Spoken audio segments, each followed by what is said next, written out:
Welcome guys to another video. So today we're going to be working on this E36 convertible. So this was actually my first BMW ever, and I was able to purchase it back from the guy I sold it to. So this car was basically a stock 323i with a 5-speed. It's a 5-speed 323 2.5 liter. Whenever I got it, the interior was completely gone. There was only the seats, the back seats. It was missing the carpet. Most of it was there, and it was missing the door panels. So what I basically did, I ended up finding a M3 part out, and I went over there. I started picking at it. I got the carpet out of it. I got the steering wheel out of it, the door cards, and that way I was able to kind of piece this car together. This is not a stock type of setup as a door panel, solid tan or solid black. And what I basically did was grab the M3 door cards, take them apart, grab the middle section, and that way I was able to do the same in the back.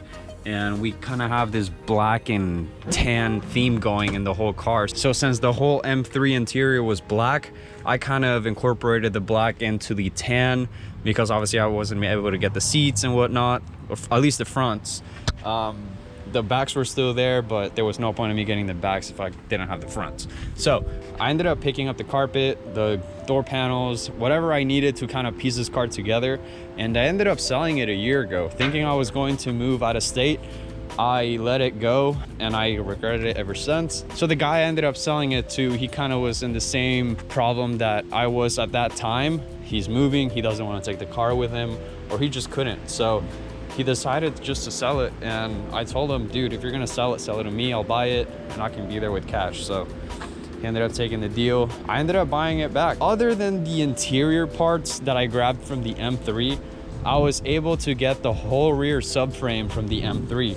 It was an automatic car, so we have the higher gear ratio. Also, we have the LSD, M3 axles, M3 sway bars, M3.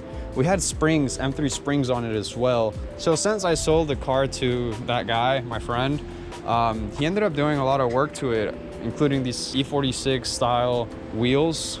He also installed coilovers. So the rear coils from the M3 are gone. There's coilovers all around. And this car's sitting really, really low now. And it looks really, really great. Also, guy ended up buying a bunch of parts for this car, including a solid mounted shifter, a whole cooling system, and he never installed it. There's also reinforcements for the front and the back for the subframe. There's also solid bushings for the transmission, the engine, also for the subframe as well. There's a whole bunch of parts that this car came with since I bought it back.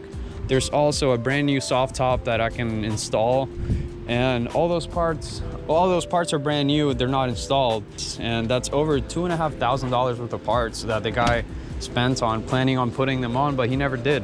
So he ended up installing these headlights, kind of stock style. The ones that were on there were one-piece headlights with halos, and he ended up buying the corner lights, but they were from a sedan, so they don't fit on the coupe. And I was driving the car yesterday, and they flew off on the highway, both of them. So those corner lights are gone. I'm gonna have to find OEM replacements, but for the meantime, I'm probably gonna slap on the old headlights that the car came with whenever I first bought it. The bad thing is they're tinted, so you can't see anything at night unless you have the high beams on. So That's something I'm gonna have to kind of sand down, clear coat, and then we'll be good to run those headlights and we'll be able to see at night while driving. Another problem that happened last night, the car broke. I had the car in my possession for a day and it broke already. So this thing, I was driving, I was 5 minutes away from my house and the clutch pedal just dropped to the floor. So as you can tell right now, the clutch pedal is fine until I press down on it. And then it goes. So there's no resistance at all from the slave cylinder.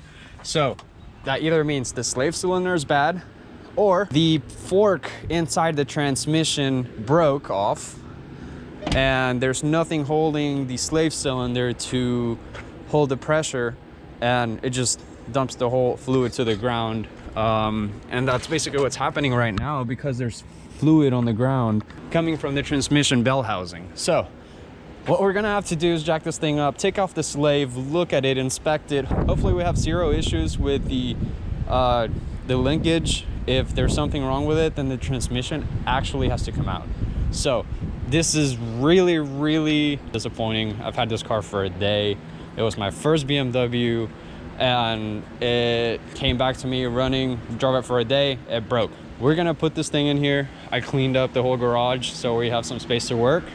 And we're gonna place the car here, jack it up, get underneath it, take out the slave cylinder and see what's going on with the clutch situation. So let's not waste any time. This is gonna be time consuming, but it has to be done. So let's get to it.